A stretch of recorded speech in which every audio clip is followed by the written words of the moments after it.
Las anemias carenciales es una clasificación que se utiliza o se suele utilizar para definir aquella anemia que tiene como origen causal la ausencia o la carencia de un determinado nutriente.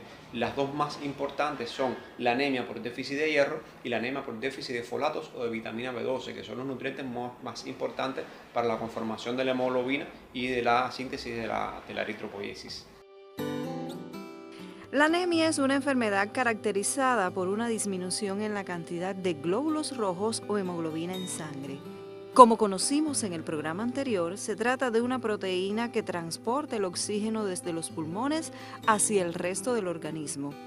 Cuando hay una deficiencia, el cuerpo no recibe suficiente oxígeno, lo que puede provocar una serie de síntomas y complicaciones. El tratamiento y la prevención de la anemia dependen de la causa subyacente de la enfermedad. Hay muchas formas eficaces de tratarla y prevenirla. Al tema nos aproximaremos en el programa de hoy. En los niños pequeños y en los recién nacidos, las causas de anemias más importantes son hemolíticas. Si existe la enfermedad hemolítica recién nacido, tanto por conflicto ABO, por conflicto RH o por otros tipos de conflictos, o por otras anemias asociadas a procesos infecciosos, que son muy frecuentes también. Y esas son las causas más importantes. Los niños pequeños no suelen tener anemia, es decir, el nacimiento, no, anemias ferropénicas, son extremadamente raras. Del mismo modo, también existen anemias hemolíticas que son congénitas. No es el caso de la anemia drepanocítica, estamos hablando de otras enfermedades como la alfa-talasemia o las beta-talasemias. En el caso de los niños un poco más grandes, ya a los 3 meses de edad, aparece un estado que se considera fisiológico porque tiene que ver con distribuciones de líquidos en el organismo, el crecimiento del niño y la caída de la hemoglobina fetal. La hemoglobina puede llegar hasta 95 gramos por litro o 9.5 gramos por decilitro. Por debajo de esas cifras, pues se considera un paciente con anemia.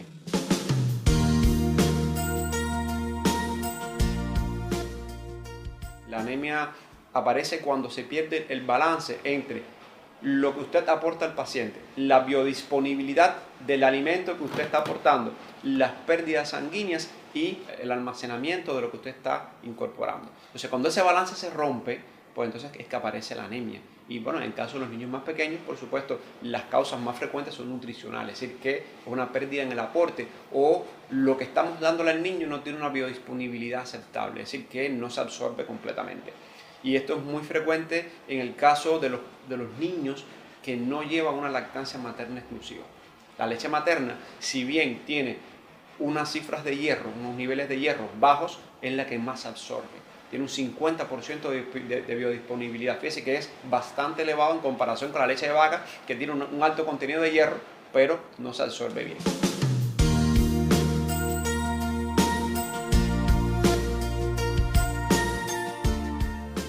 ¿Cómo se diagnostica el tipo? Bueno, pues la anemia ferropénica, que es la más frecuente de todas las anemias, incluso la Organización Mundial de la Salud refiere que más del 50% de la población por debajo de los 6 años debe tener una anemia ferropénica.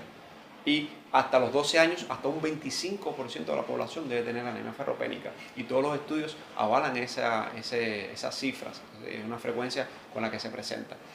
Usted tiene que cuantificar hierro sérico, usted tiene que hacer ferritina, transferrina, es decir, una serie de complementarios para diagnosticarlo, lámina periférica, LDH, bilirrubinas, estudios de hemoquímica sanguínea para ver si ocurren o si están ocurriendo algunos otros procesos. Y además, entonces, complementarios dirigidos a diagnosticar la causa. Es decir, que usted tiene proceso diarreico crónico, en el caso de los niños con mala absorción, usted tiene que estudiar la mala absorción intestinal, porque puede ser asociado casi más de un 80 o 90% de los pacientes a una enfermedad celíaca, o puede ser asociado a gérmenes. Puede haber anemia ferropénica asociada a gérmenes que producen dilución de sangre a nivel del tubo digestivo, sobre todo duodeno y estómago, como son los acilostomídeos, Nicatro americano y acilostomado venalis, que no son muy frecuentes en la actualidad.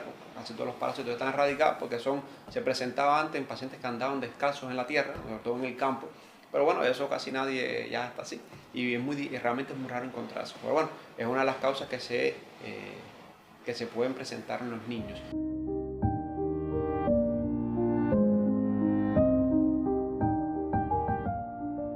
existen fórmulas que deben ser empleadas en caso de que no exista lactancia materna exclusiva, que están fortificadas con hierro y con otros oligoelementos. Pero evidentemente lo esencial es eso, la leche materna. No existe un alimento que lo logre sustituir y debe ser hasta los 6 meses de edad. Aunque bueno, aquí algunas guías pueden considerarlo hasta los 4 o 5 meses de edad, pero hasta los 6 meses que debe darse la leche materna. Entonces después de los 6 meses continuamos con leche materna, pero ya comienza a usarse el esquema de lactación, un esquema nutricional complementario que se va introduciendo poco a poco. Es decir, que usted debe incorporar carnes, sobre todo carnes rojas, a medida que avanza la edad del niño, del paciente, pero con un orden.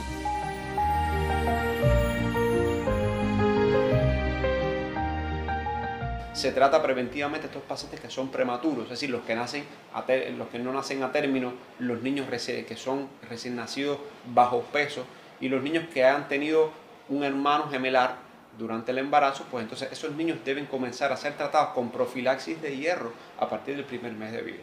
Profilaxis de hierro que suele ser 1 miligramo por kilo de peso. Y después de los 6 meses de vida, aquel niño que haya nacido a término, porque teóricamente sus almacenes de hierro deben estar pletóricos, deben estar repletos de hierro y por tanto son suficientes para suplir esa necesidad de crecimiento que ellos tienen. Después de los 6 meses de vida, entonces que se comience a introducir la alimentación suplementaria, pues usted tiene que dar carnes. Se comienza con carne de pollo, pero luego usted tiene que incorporar la carne de res, después se incorporan las vísceras, después se incorpora el cerdo, puede incorporar conejos, chivo, sin carnero, que son las carnes que más contenido de hierro tienen, las carnes rojas.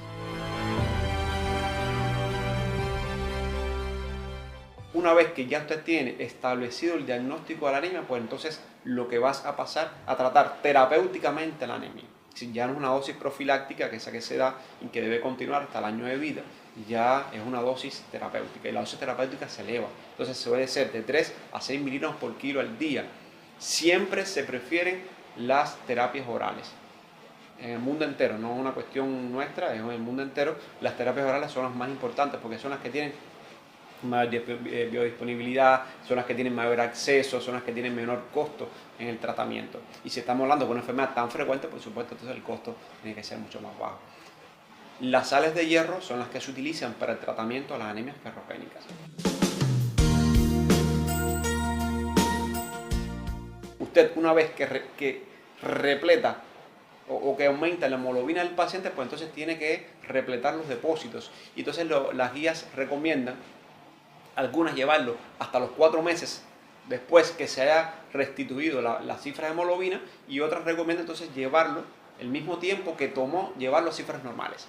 Así que si usted se pasó 2 meses para que la hemoglobina le subiera, por supuesto, esto es un proceso lento en el tiempo, los pacientes, los familiares tienen que saberlo así, que es un proceso que no es rápido.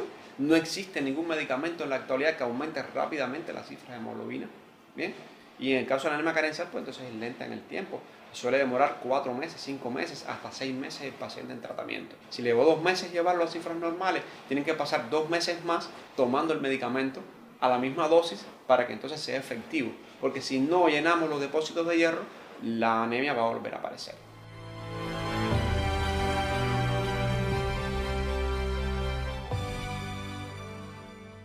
Es importante que las personas conozcan que el hierro debe darse alejado de los alimentos. Se considera que media hora después o 2 horas después de la alimentación, del desayuno, antes de las 9 de la mañana, que es cuando es el pico máximo de disponibilidad de hierro en el organismo, y entonces por la tarde, después de las meriendas.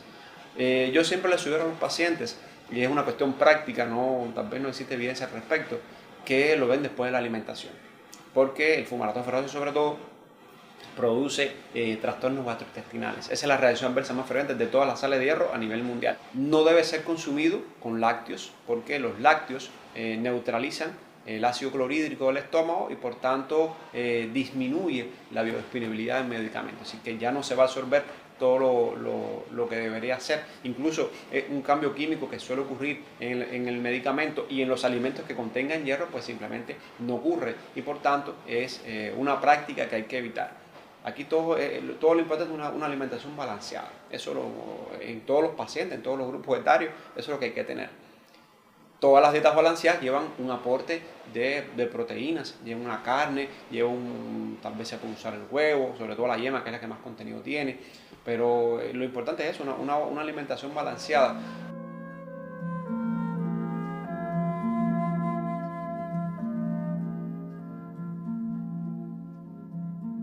A veces es cierto que hay enfermedades que no se curan, tienen remisiones, tienen periodos que están bien estables, pero el objetivo de todo médico es curar y es aliviar.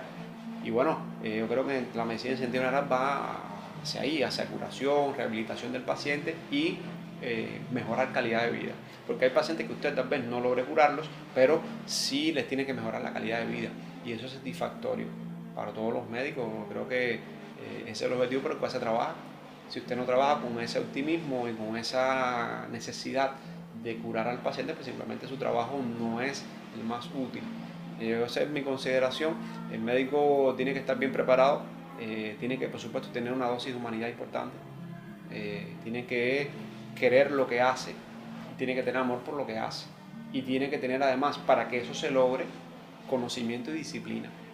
Si usted no tiene conocimiento y disciplina, usted puede ser tal vez la persona más agradable del mundo, pero lo más importante, que es curar, no lo va a hacer. Entonces, eso cuando usted lo hace, pues simplemente genera placer en una persona, ¿bien? Y por supuesto mejoramos al paciente, que es lo más importante.